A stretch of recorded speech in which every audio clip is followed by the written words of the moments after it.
Queremos tierra porque tenemos hambre. Y no se nos entrega la tierra, habrá guerra y habrá sangre.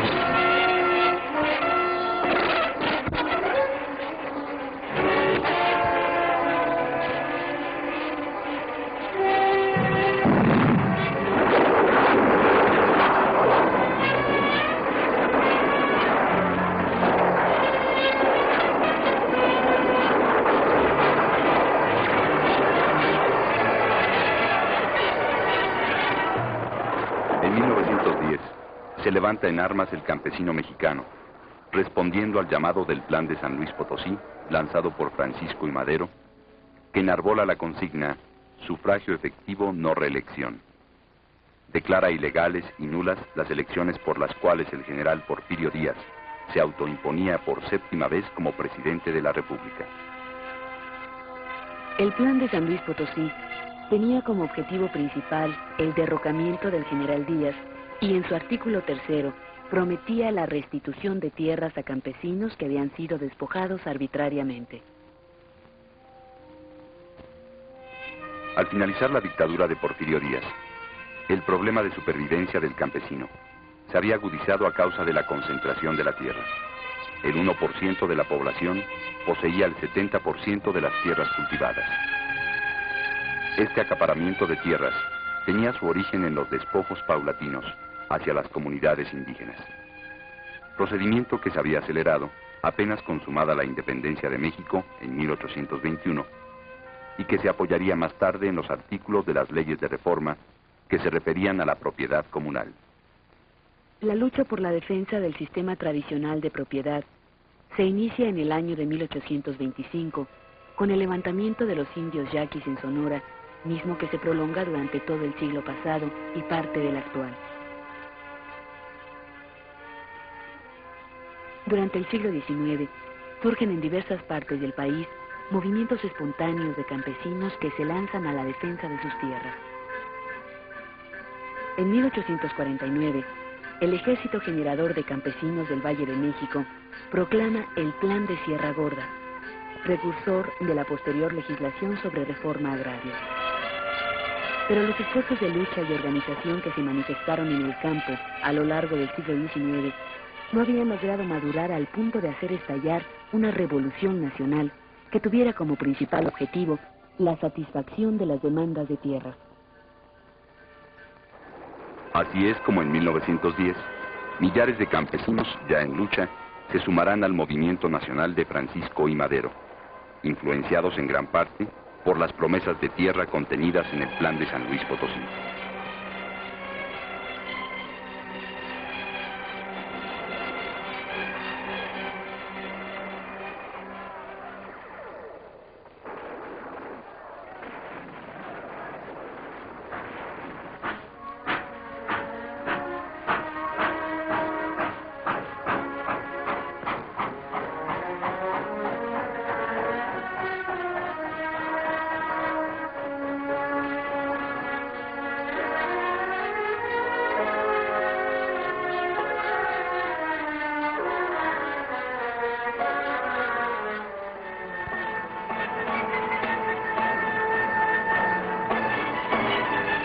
Gracias al apoyo de los campesinos, Francisco I. Madero logra asumir el poder y considera con esto que la revolución ha terminado.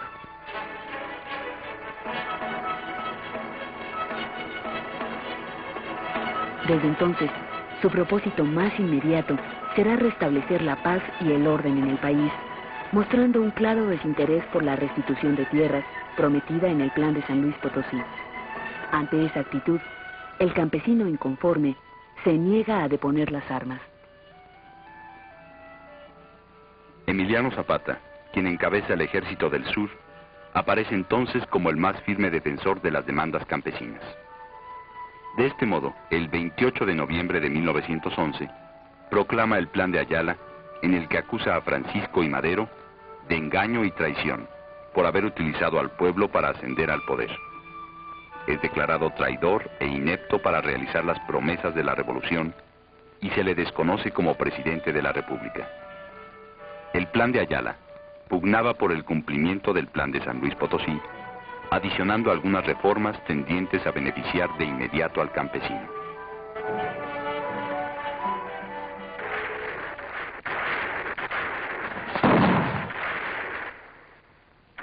En 1913, aprovechando las contradicciones entre Madero y las diferentes facciones revolucionarias y contando con el apoyo de la Embajada de Estados Unidos, el general Victoriano Huerta depone y asesina brutalmente a Francisco I. Madero.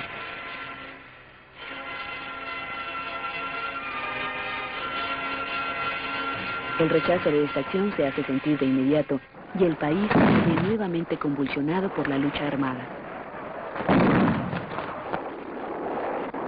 Desde el estado de Coahuila surge la figura de Venustiano Carranza, rico hacendado y gobernador del estado, quien logra unificar a las facciones revolucionarias para derrocar al tirano Huerta. Al asumir el poder, Carranza se niega a aceptar las condiciones que ponen los ejércitos campesinos, encabezados por Zapata y Villa, para lograr la pacificación del país, igual que Madero se niega a satisfacer las demandas de tierra por las que luchan estos. En estas condiciones, y ante el descontento de Carranza, en octubre de 1914 se celebra la Convención de Aguascalientes, a la que asisten las distintas facciones revolucionarias en pugna. Un aspecto importante de dicha convención es la significativa presencia del campesinado mexicano, que por fin logra ser atendido y se logra la unificación de criterios en relación al problema de la tierra. Se aceptan los principios del Plan de Ayala.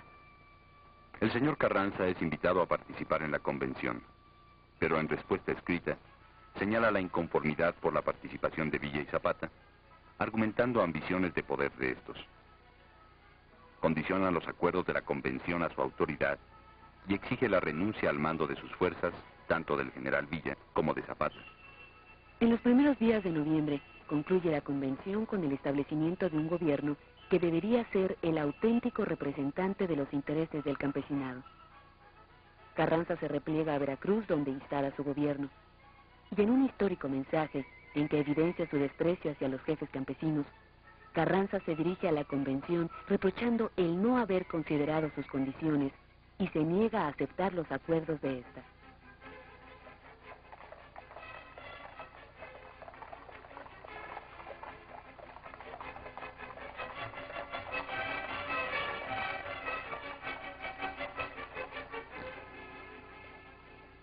El domingo 6 de diciembre de 1914, los ejércitos campesinos, encabezados por Villa y Zapata, hacen su entrada triunfal en la Ciudad de México.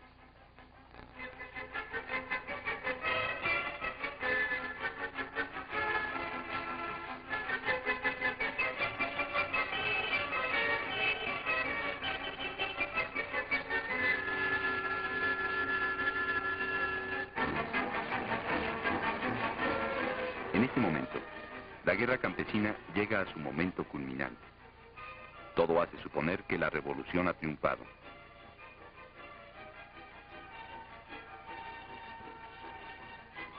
Los campesinos son dueños de todo México y de la sede del poder. El Palacio Nacional de la capital de la República.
Sin embargo, el campesinado es traicionado nuevamente. Los generales Álvaro Obregón, Pablo González, Benjamín Gil y otros que apenas unos días antes firmaban los acuerdos de la convención, manifiestan ahora su adhesión al señor Carranza y así, de este modo, se iniciaba una nueva ofensiva contra el gobierno convencionista que es expulsado de la Ciudad de México en forma definitiva el 1 de agosto de 1915. Los ejércitos campesinos son orillados a refugiarse hacia sus lugares de origen desde donde continúan su lucha.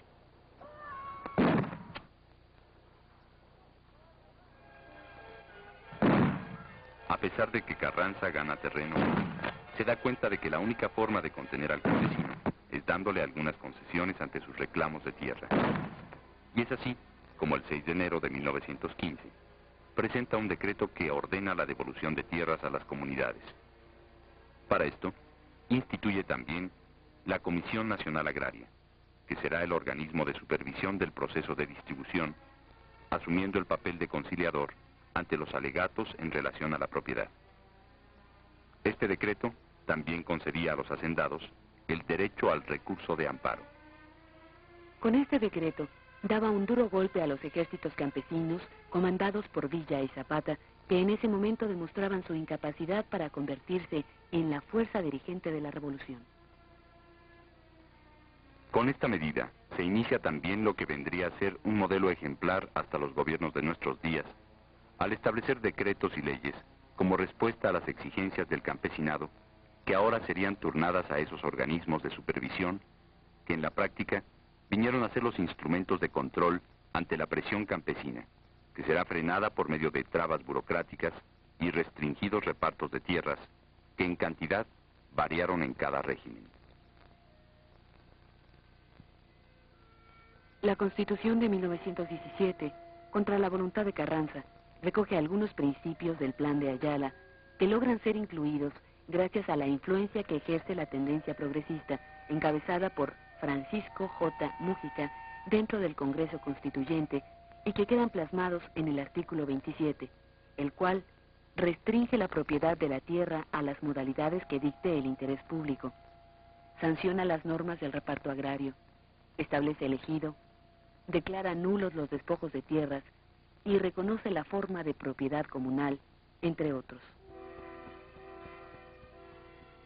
Al aprobarse la Constitución, la nueva burguesía que ostenta el poder considera que con esto se ha hecho justicia al campesino y por lo tanto ya no tiene caso su lucha armada, por lo que considera indispensable para la pacificación del país eliminar las amenazas permanentes representadas por Francisco Villa, el Centauro del Norte, y por Emiliano Zapata, al que con desprecio ellos llaman el Atila del Sur.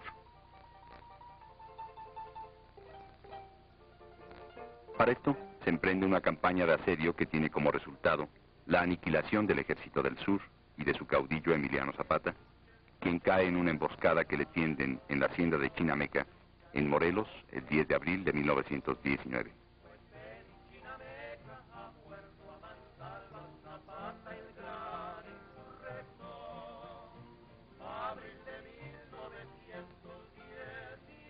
De igual forma, es aniquilado posteriormente el jefe de la División del Norte, general Francisco Villa, el 20 de julio de 1923, en Parral, Chihuahua.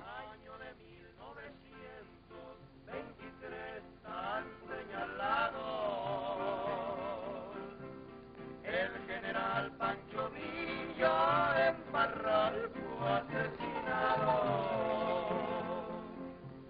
En 1910 se lanzó como guerrero,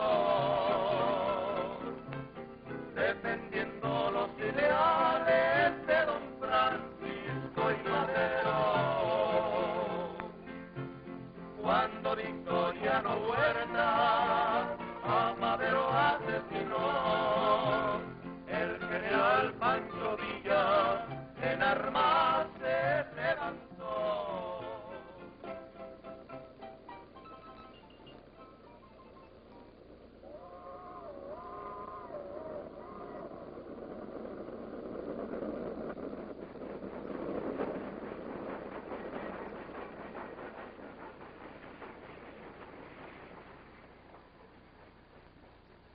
De este modo se llega a estabilizar el control y dominio militar de los gobiernos que siguieron a Carranza, los cuales se caracterizaron por su indiferencia a la aplicación de la Constitución y en especial del artículo 27, así como por la paralización parcial y en ocasiones total de la reforma agraria.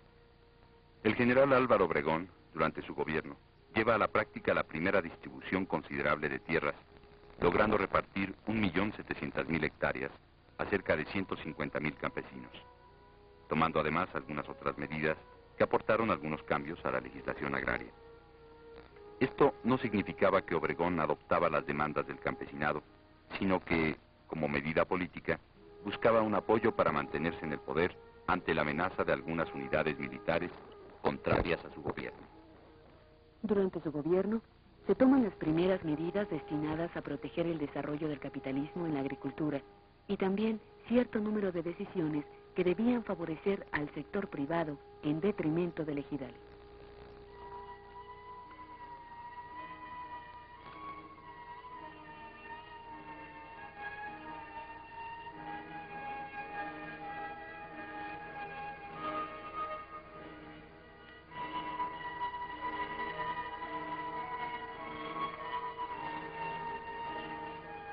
Los gobiernos que le sucedieron mostraron la tendencia a detener definitivamente la reforma agraria,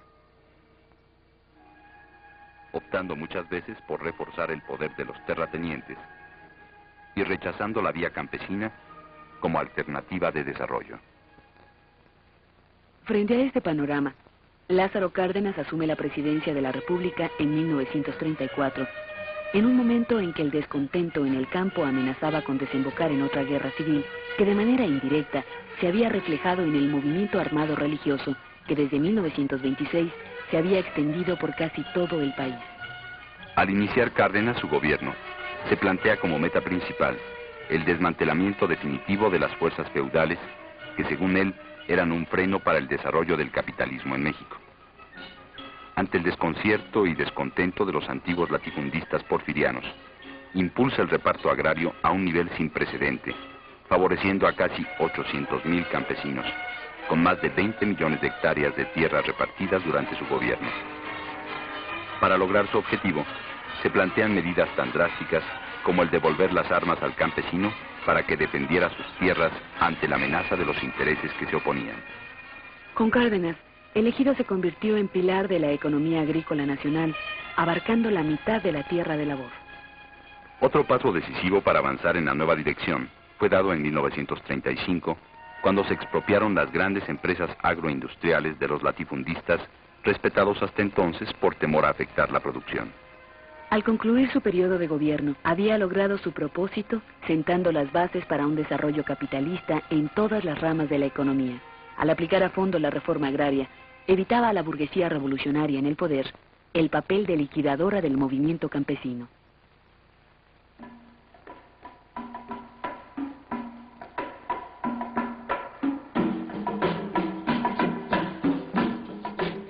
A partir de 1940, se inicia el periodo conocido como el milagro agrícola mexicano, en que la economía del país se apoya principalmente en la producción agropecuaria, que satisface la demanda interna y cuyo excedente permite la importación de los bienes de capital que requiere el proceso de industrialización del país.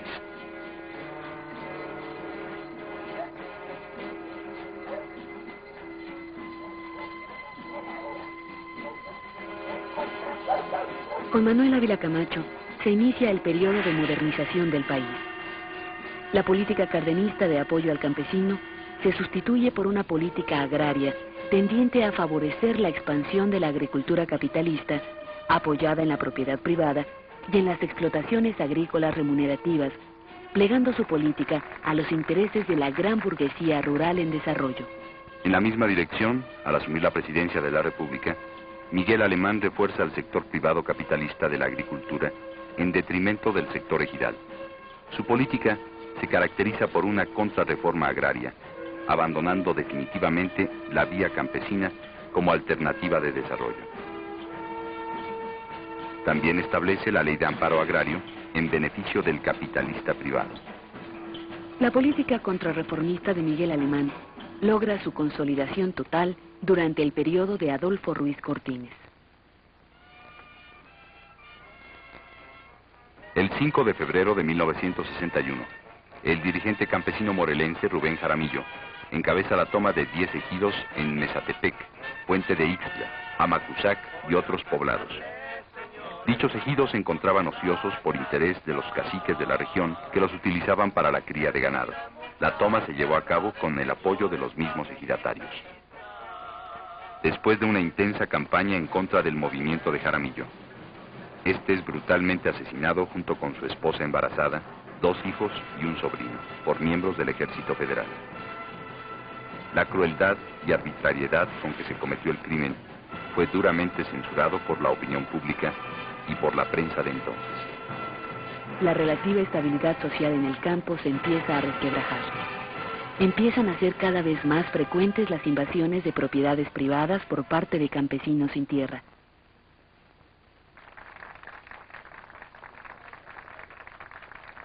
De este modo, los gobiernos de Adolfo López Mateos y Gustavo Díaz Ordaz se ven obligados a responder ante la presión campesina, limitando concesiones de inafectabilidad y continuando un necesario reparto de tierras a fin de contener la crisis cada vez más explosiva en el campo mexicano. Durante 25 años, la producción agrícola había permitido satisfacer la demanda interna de alimentos, produciendo además un excedente que se destinaba a la exportación. Esto permitía contener el aumento del costo de la vida, no solamente en el campo, sino también en las ciudades, colaborando con ello a contener las presiones obreras sobre los salarios industriales.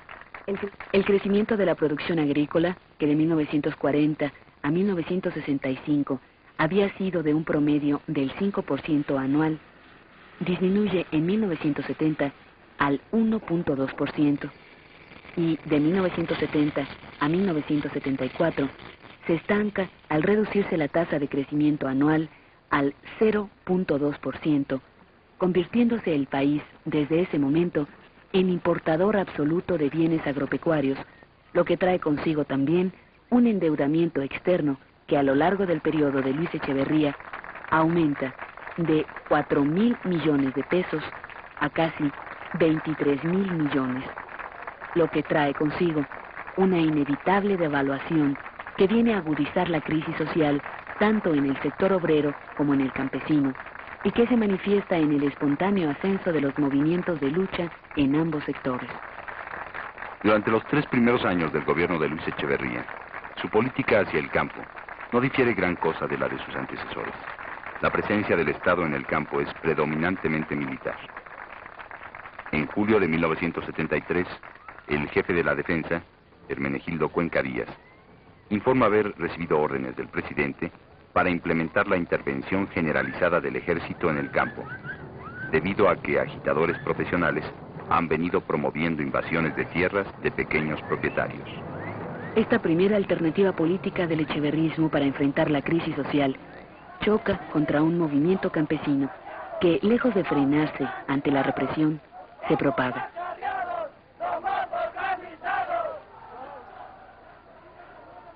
Y ya, en 1973, cobra espontáneamente un carácter nacional. Los organismos oficiales de control campesino carecen de alternativas para enfrentar la creciente lucha por la tierra.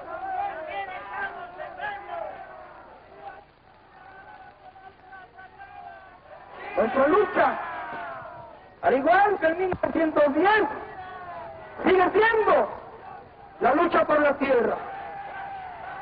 Esta lucha por la tierra se está dando en el estado de Morelos, en el estado de Puebla, en el estado de Veracruz, en el estado de Oaxaca, en el estado de Guanajuato, en el estado de Zacatecas, San Luis Potosí, Hidalgo, y a lo largo y ancho de todo el país.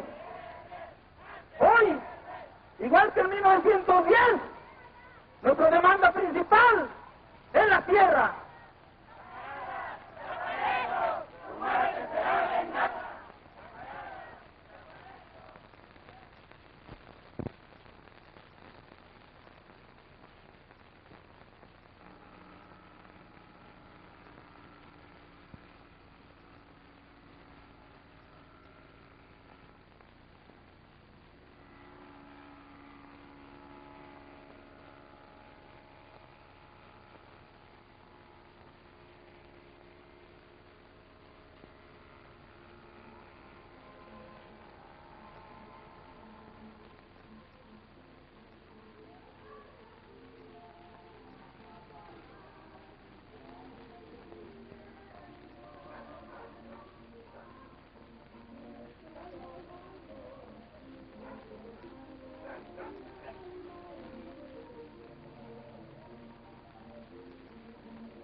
Nos concentramos como acordamos previamente y fuimos por el ganado, bastantes, al llano, a recoger el ganado. Allí estaba cuidando ese montón de vacas un hijo de Luis Villalobos. Entonces ese muchacho se sintió pues muy valiente, que era un caballo negro, nos quería echar encima ese caballo, nos atacaba y nosotros le decíamos que no le queríamos hacer daño y que nos dejara traer el ganado, que luego aquí nos íbamos a entender en qué situaciones iban a seguir sus vacas en terrenos comunales. Mira, nosotros veníamos para acá y entonces los ganaderos empezaron a atacarnos para que nosotros no lleváramos el ganado. Entonces nos empujábamos para llevar para Santa Fe. Entonces pues ahí hicimos una bola. Ya ya íbamos llegando en la carretera ahí en la Y. Ya cuando nos empezó a aventar piedras. Pero no, pues después un muchacho que traía el caballo se fue a avisar a los ganaderos para que vinieran más, para que nos vinieran pues a atacar. Entonces nosotros vinimos para acá y ya después en un momento oímos los disparos por este lado. En este lado oímos disparos y el otro señor en este lado. Entonces nosotros empezamos a correr y ya pues yo también, ya cuando yo me sentí, yo estaba aquí donde estoy parado, aquí fue que me sentí una bala aquí en la espalda. Entonces yo estaba ahí pegadito con los difuntos de Antonio Yepes Lucas y Alejandro Yepes Fermín. Ahí estuvimos como más o menos de distancia de 3 metros o 4 metros. Cuando yo me volteé así en este lado, pues ya le tocó pues a don Antonio, le alcanzaron a pegar y enseguida cayó Alejandro. Y no sé si ellos tenían todo planeado, porque al disparar, este señor, también dispararon todos y se oyeron varias descargas de ráfaga, metrallas y todo. Cayeron al instante 2 compañeros de nosotros, el compañero Alejandro Yepes y su tío Antonio Yepes. Estos murieron. A otros señores los hirieron, a varios más los hirieron. Santa Fe de la Laguna,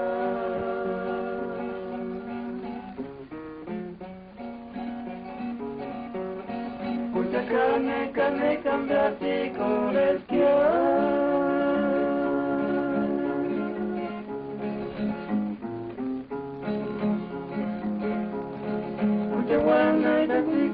pero pucha y que son ya cure más y que se me quita que hasta tirati se me quita que hasta tirati. ¿Con qué íbamos a trabajar? Pues señor, ya los animales nos habían robado. ¿Cómo pues? Solo nomás es el único tesoro que tiene uno. Y si lo roban a uno, ya después ¿con qué se vuelve a comprar? Si no tiene dinero, ¿con qué comprarlo? Si tuviéramos dinero, pues compraríamos un tractor y deja de andar pendiente acá con los animales, ya mejor con la máquina dedicaríamos a trabajar, pero pues nos hace falta dinero. Y por eso mucha gente pues ya mejor que lo que hacía, los empeñaba las tierras o las vendía, pero no van a creer que aquel hombre que vendía sus tierras lo vendía por su gusto. Si por ejemplo tú sembraras ahí pegadito con los vecinos, los de Quiroga, entonces ¿qué es lo que te hacían ellos? Te iban y te cosechaban o que te sacaban así con todo y rastrojo, y si tú te llegas y te regañas, nombres a él, luego te sale con la pistola y dice, ¿vas a salir o qué vas a salir? Si no, ahí te va. Entonces mejor se ocuparon de hacer alfarera para ya no perder el dinero tanto, porque había veces que compraban los animales y volvían a perderlos. Ahí fue donde se paró y empezaron a entrar los vecinos a sembrar a medias. Ahí fue donde nos empezó a traer para allá y para acá.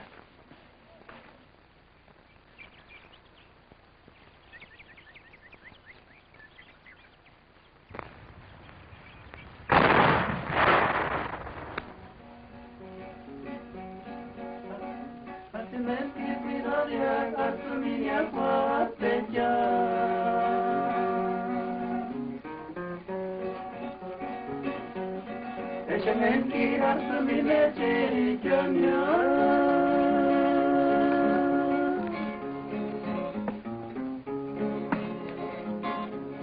Kay surput yamen tu caricia, ambigetia momo que al gobierno categore, la chupina lleno categore, la chupina lleno categore, la mi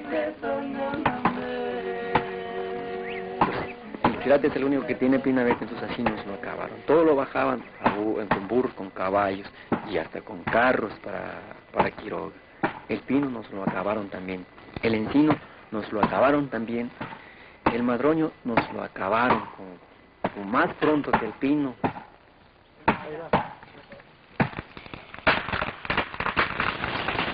De la otra riqueza natural que nos han estado robando es el pasto. El pasto nos lo roban metiendo todo su ganado, supuestamente con autorización, ¿verdad? Pues ellos metían su ganado y el ganado podía andar tranquilamente las 5.168 hectáreas, hasta aquí en las casas andaban, ¿no?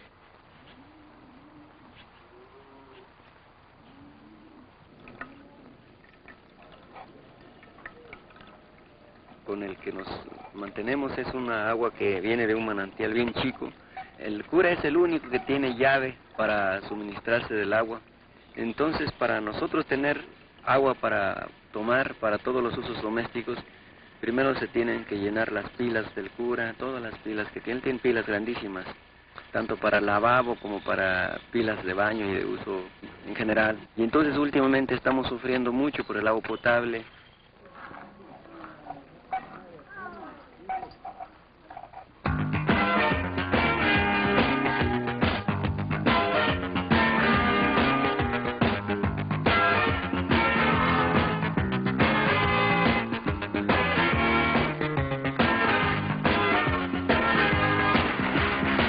Woke up this morning and drove myself across the land.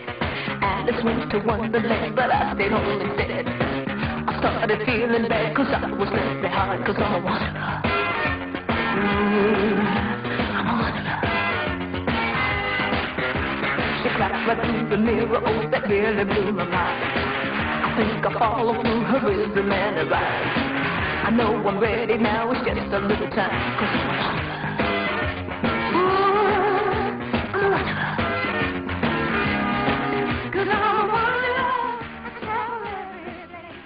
Ahí es precioso, ahí está una arboleda y maravilloso, pues el lago también.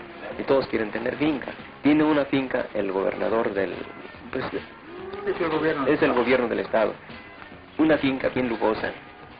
Tienen fincas varios señores de otros estados, también bien lujosos, ¿verdad? Entonces es el problema que tenemos ahora. ¿Qué afrontar? Sacar a esta gente, ¿cómo le hacemos? Here now they won't see me anymore, cause I can't take that 9 to 5 like it's a bore, cause I'm a wanderer. Yeah, just a wanderer.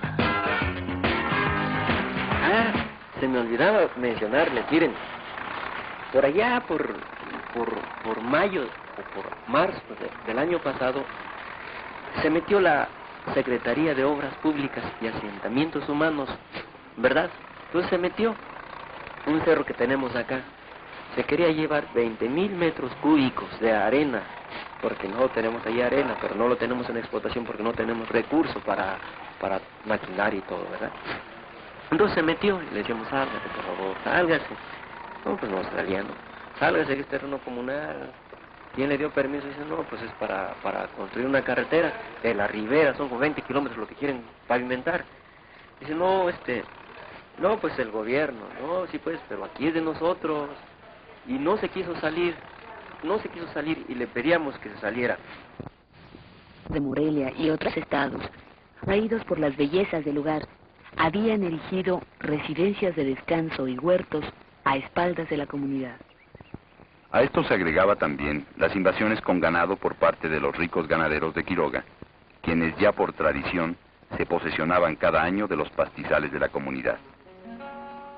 Santa Fe de la Laguna se encontraba ante la alternativa de dejarse someter a los intereses de los que detentan el poder en el campo y desaparecer, como ha ocurrido con muchas comunidades del país, o reaccionar colectivamente y enfrentar uno a uno los problemas acumulados por años.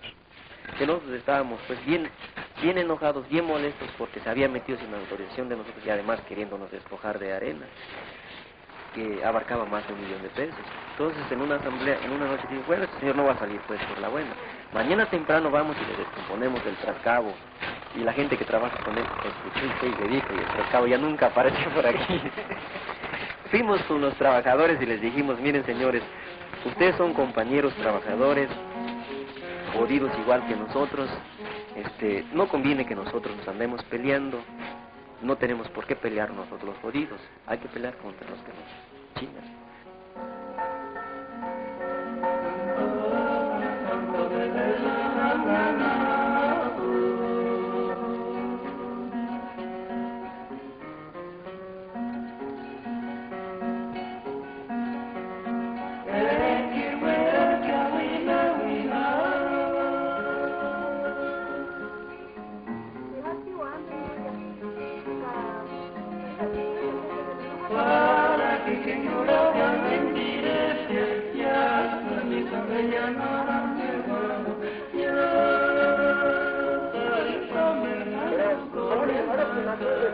¿Cómo le que te pago para que fuera y mantuve mi mensualidad y nada? Y cagué en acuerdo, agua te echa. Me cagué en acuerdo, agua te echa. ¿Cuánto llaman de haces café? ¿Se comunica o se comunica?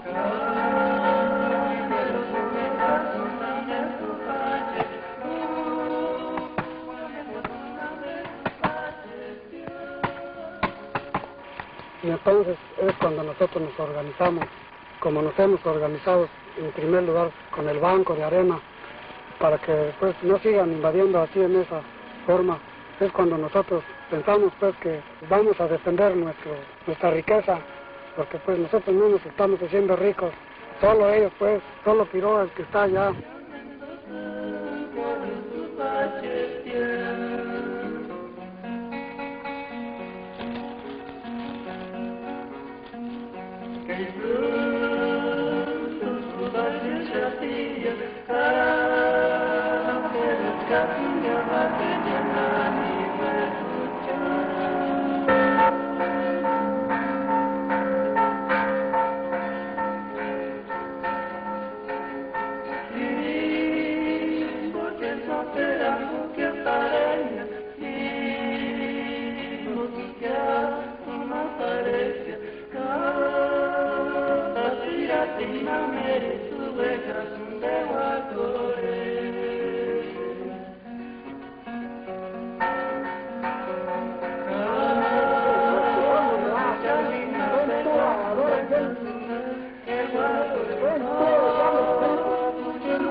Bueno, era de la noche. De noche soltaban sus vacas en los pastos libres, donde no había potreros ni nada.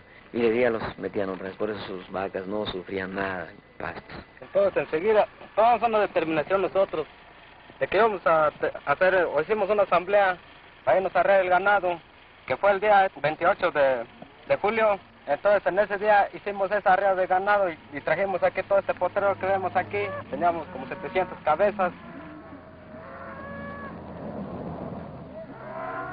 Y de lo que yo me acuerdo para acá, hemos estado deteniendo el ganado cada 6 meses y les cobrábamos a los de Quiroga, pues es con ellos el principal problema sobre nuestros pastos.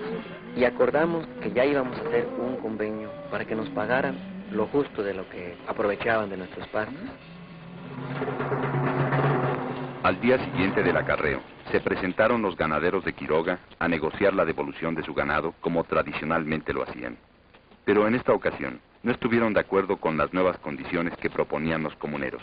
Se retiraron inconformes y amenazaron con desatar una campaña en contra de Santa Fe por la prensa local, en la que acusaban a los comuneros de robavacas. Al mismo tiempo, hicieron gestiones ante las autoridades estatales para que intervinieran a fin de rescatar su ganado. nos demandaron ante la Secretaría de la Reforma Agraria y allá les dijeron pues que ellos no tenían razón y que nos deberían pagar y que aceptaran. Entonces aceptaron, firmaron los ganaderos, firmamos nosotros, firmó la Secretaría de la Reforma Agraria.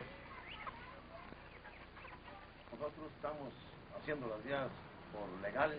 Y acordamos que nos pagaran diariamente a 1 peso por cada becerro y a 2 pesos por cada cabeza de ganado mayor. Luego haríamos contratos individuales. Algunos nos pagaron, mensual nos pagaron, pero sin contrato.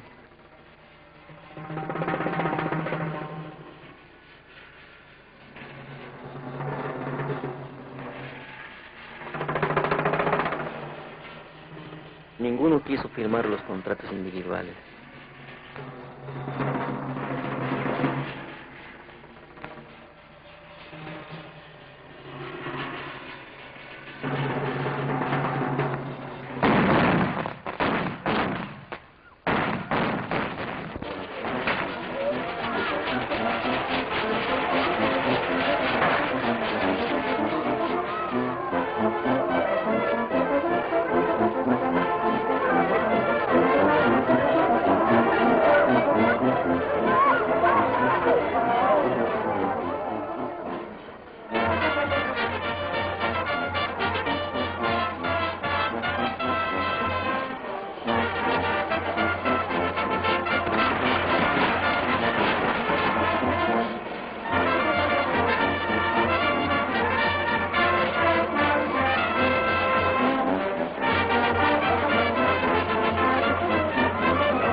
les dimos chance para que pues pasaran sus animales aquí estos 3 meses.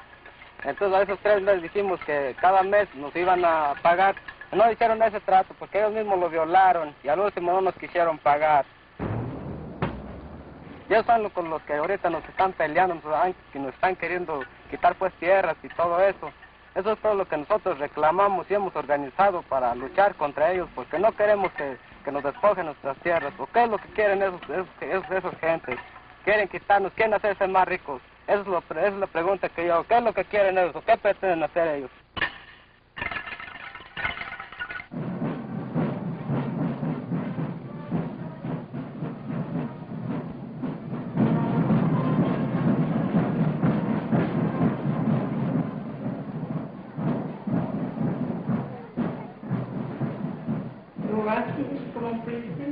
Siempre también se llevó a cabo aquí entre inmediaciones de Quiroga y Santa Fe de la Laguna, ¿verdad?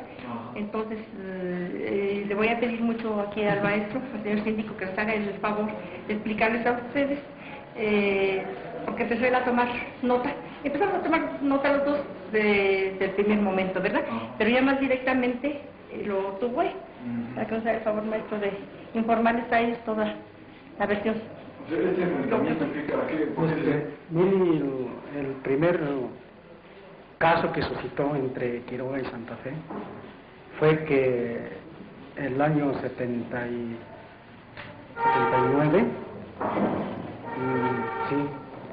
secuestraron 150 cabezas, 1500 cabezas. Nosotros tenemos conocimiento que las leyes indias de la antigua España, en su artículo 20, señalaban que nosotros podíamos detener todo el animal que se metiera en terrenos de nosotros los indígenas, y que lo pudiéramos incluso matar y sin ser castigados.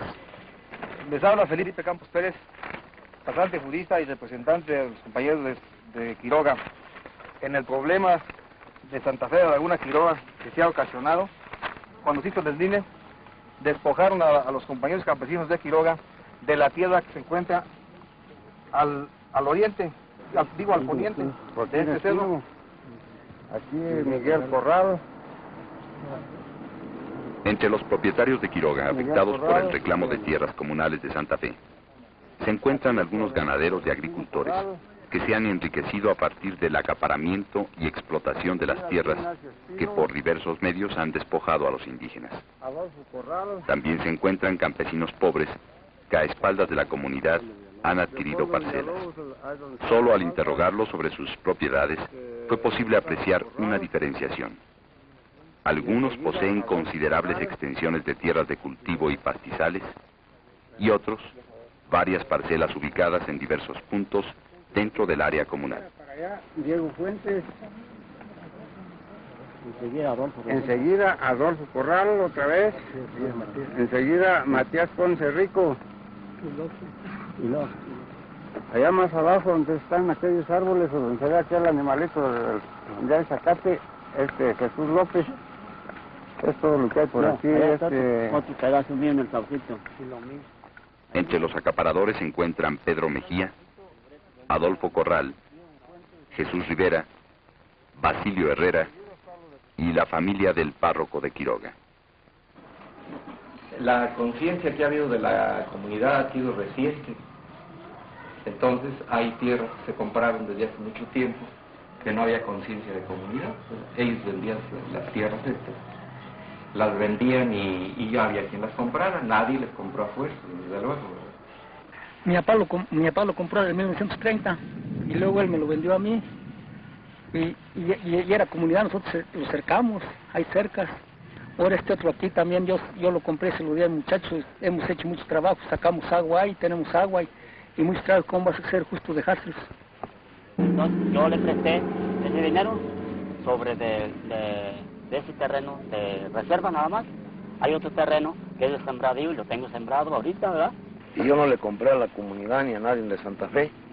Yo saqué una variación catastral aquí en la receptoría, donde han pasado 5 dueños desde 1924.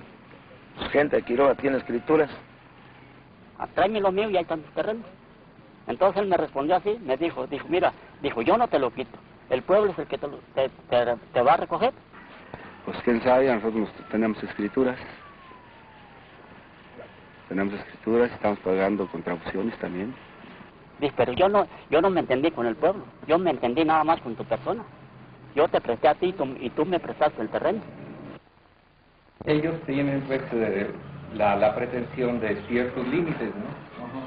Entonces, dentro de esos límites, pues hay una propiedad familiar, ¿verdad? Solamente que como me la cargan a mí. Yo aquí compré con Santa Cris, compré un lote aquí, en lo urbano, porque el notario que me hizo las escrituras, o que llevó el asunto de mi compra, me dijo que ellos eran dueños de lo rural, más no de lo urbano, y el lote está dentro del urbano, mi lote aquí está. ¿Y el préstamo de cuánto fue?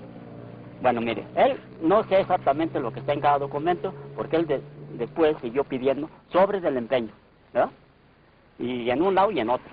Yo tengo un préstamo sobre el mismo empeño, ¿verdad?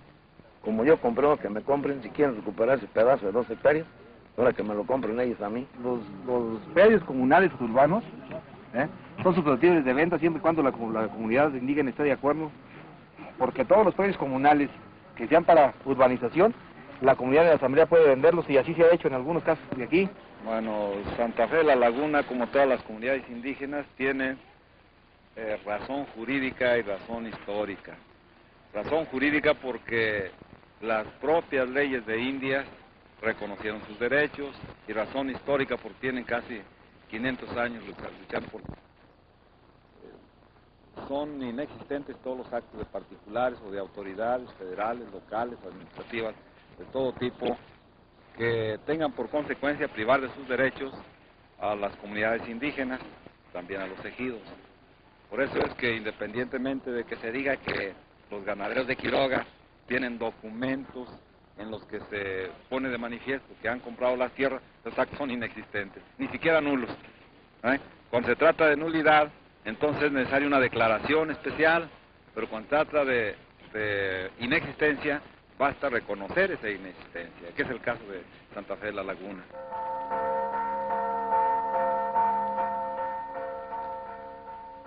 Y así fue como ese día nos concentramos temprano en la plaza principal, todos los comuneros, para de ahí cada quien ir por donde previamente ya se tenía señalado a recoger el ganado que andaba pasteando en nuestros terrenos comunales sin pago ni derecho alguno sobre los terrenos comunales.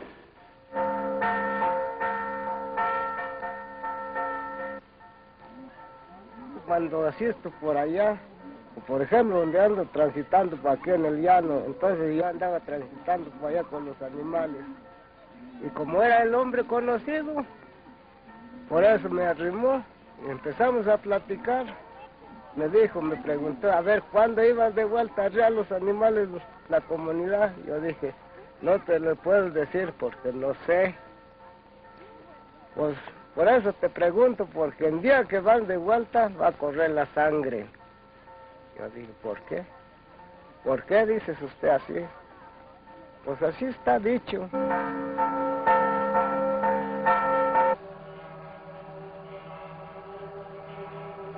Lo que sí, que de aquí para adelante, cuidar a los animales. No dejar que se los lleven. Eso sí. Ahí es donde... No dejar que se los lleven a los hombres, a lo que vengan. Porque inmediatamente cuando ellos vengan a agarrar, a llevarse otra vez los animales, la gente no va a aguantar. Ya va a decir, no, si se los dejo llevar, yo sé que llegando allá, ya de allá ya no van a poder salir. Entonces vamos a darles a ver quién... Ya, como ven que se los dejaron. No, pero pues si un emprendimiento no se va a dar cuenta el gobierno, ya cuando la judicial y el gobierno sepa, ya unos están abajo de la tierra, otros ven al panteón, otros andan huyendo al cerro, pues ya qué más. Y al que le tocó, le tocó. La cuestión es de que, mire, yo estoy seguro que sí van a recuperar sus tierras, pero van a ser muy poquitos los que van a quedar y nosotros todos nos vamos a desistir, porque nos van a acabar a nosotros, pero también los vamos a acabar a unos. Yo creo que esto va a ser una guerra. Y si llegara a ser, porque alguien se metiera a mi tierra, yo no lo quiero. Me mataba o lo mataba. Pues, ¿qué vamos a hacer? Pues, Charles Navazo no tiene remedio, pues, ¿qué vamos a hacer? Yo no la creía, por eso se me quedó admirado. Yo dije, entonces, eso no tiene interés para matar a nosotros. Así nos dijo.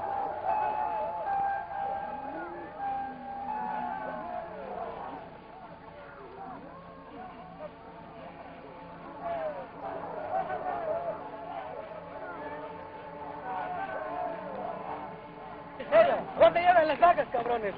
Andaban en las tierras comunales. Las vacas son mías, cabrones. Ya te dijimos, cabrón, que ya no metieran los Mis papás terrenos están comprados comunales. mis tierras, cabrones. Mira, indias, cabrones.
Pues primero allí que se tocó mucho las campanas y después entonces llegó una compañera y me avisó, me dijo oye, es que allá donde fueron a traer el ganado que mataron unos a los de Quiroga, que mataron unos a los de aquí, que mataron también a tu marido.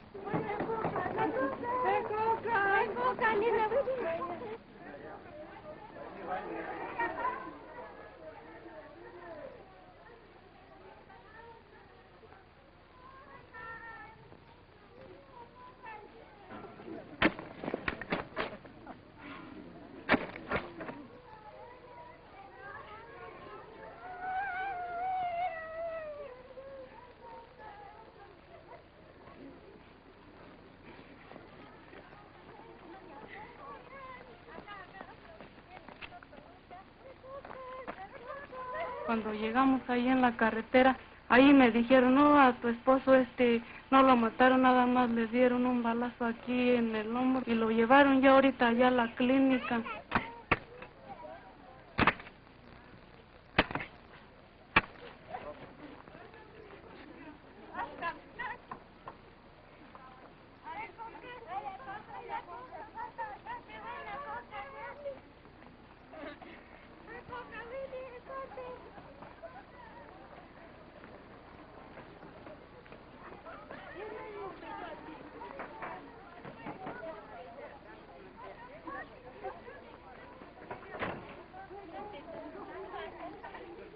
Entonces yo me fui corriendo para allá, para la clínica, y allá me avisaron, no, pues es que ya lo llevaron, ahorita lo acaban de llevar para Zacapo. Entonces me fui directamente ahí en la carretera donde es la parada para ir para Zacapo, y pasaron muchos camiones, carros, autobuses, pero pues no nos quisieron levantar.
Fue entonces cuando nos empezamos a organizar, ya que pues hacer una organización organización de comuneras. Entonces fue cuando nos organizamos todas.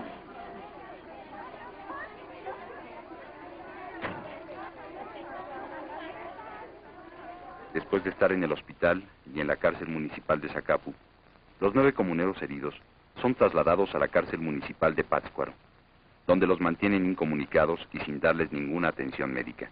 El 23 de noviembre se cumplían las 72 horas en que los comuneros debían haber sido declarados formalmente presos o puestos en libertad. Sin embargo, el juez García Avilés, violando el Código Penal, decreta el auto de formal prisión hasta el día 26 y convoca a la prensa para divulgarlo. También el procurador Contreras Vallejo acusa a los indígenas de haber provocado los hechos de sangre, ya que fueron los primeros en agredir a pedradas, lo que obligó a los ganaderos a contestar con armas de fuego. Por lo tanto, 11 comuneros son declarados formalmente presos, culpables de homicidio tumultuario y uso indebido del propio derecho. Del lado de Quiroga, solamente 2 ganaderos fueron arrestados. Porque nosotros nunca nos sentimos culpables, hasta ahorita no nos sentimos culpables, porque, como yo les decía, tuvimos el ganado en terrenos comunales, lo traíamos para acá para que nos pagaran los daños y perjuicios, nos emboscan y nos asesinan a 2 compañeros de nosotros,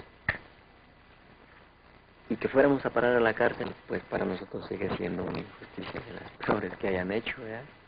O de las peores que acostumbra hacer el gobierno. Entonces nosotros protestábamos por la prisión injusta y por el delito que nos achacaban, nos señalaban como homicidas tumultuarios y como que habíamos usado nuestro derecho pero indebidamente.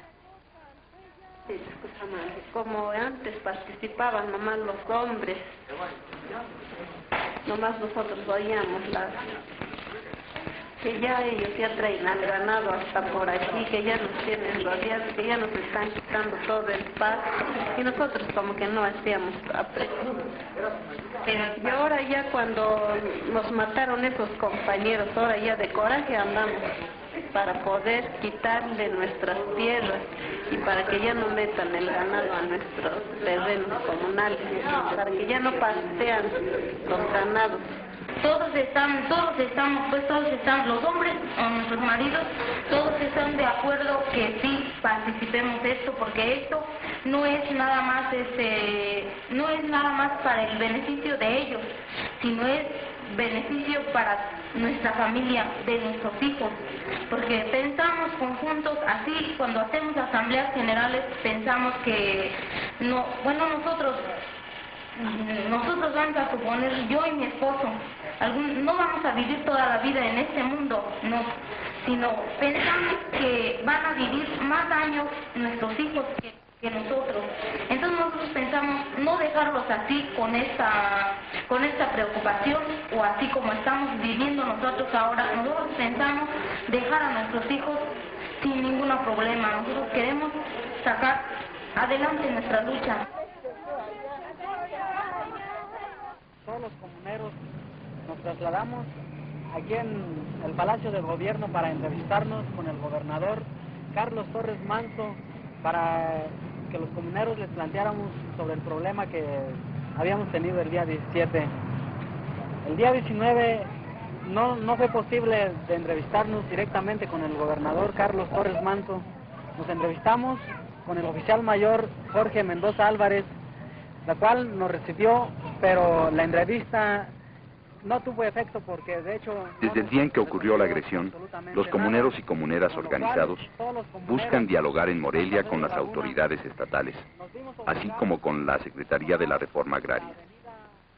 En respuesta, el gobernador Carlos Torres Manso declara que el caso de Santa Fe es judicial y no asunto de su competencia, reduciendo el problema al ámbito policíaco, mientras que, en declaraciones a la prensa, el procurador de justicia, Efrén Contreras Vallejo, al avalar el fallo del juez en contra de los comuneros, señala que actuó como simple empleado del gobernador y declara que los indígenas purépechas son infantiles e inocentes y que están dirigidos por marxistas. Por lo tanto, turna el problema al ámbito político. Durante ese tiempo no fue posible, pues, entrevistarnos directamente con él. Ante la actitud de las autoridades, los comuneros piden que se atienda su pliego de peticiones, en el que fundamentalmente exigen la libertad inmediata e incondicional de 11 comuneros detenidos, atención médica inmediata a los heridos, castigo a los culpables de los asesinatos y el replanteo de linderos de la comunidad. Al mismo tiempo, se desata una campaña de difamaciones por parte de las autoridades y la prensa local en contra de los comuneros.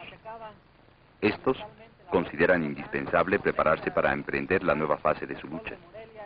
Para esto, deciden en asamblea formar comisiones de información y difusión, de financiamiento, de asesoría jurídica, así como una comisión para atender a los heridos y otra para cuidar el ganado detenido en la comunidad. De inmediato logran una respuesta favorable de diversas organizaciones y sectores de la población de la ciudad de Morelia, así como de campesinos de la región que de manera activa apoyan su lucha a partir de ese momento.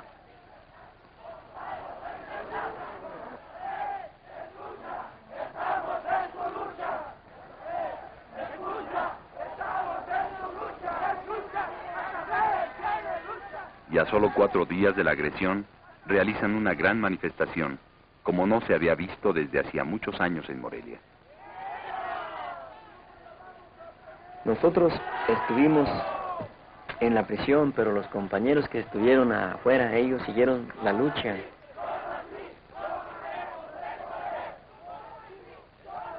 El gobernador no nos quiso atender, no nos quiso recibir, y tuvimos que esperar un día ahí enfrente del Palacio de Gobierno para que nos recibiera al día siguiente. Como no nos recibió, al día siguiente tuvimos que esperar otro día. Y como éramos bastantes comuneros, pues no tenía dónde hospedarse, se quedaron enfrente del palacio. Y como ya después se veía que no nos iban a recibir nunca, pues decidimos tapar la calle para esperar a ver cuándo nos recibía.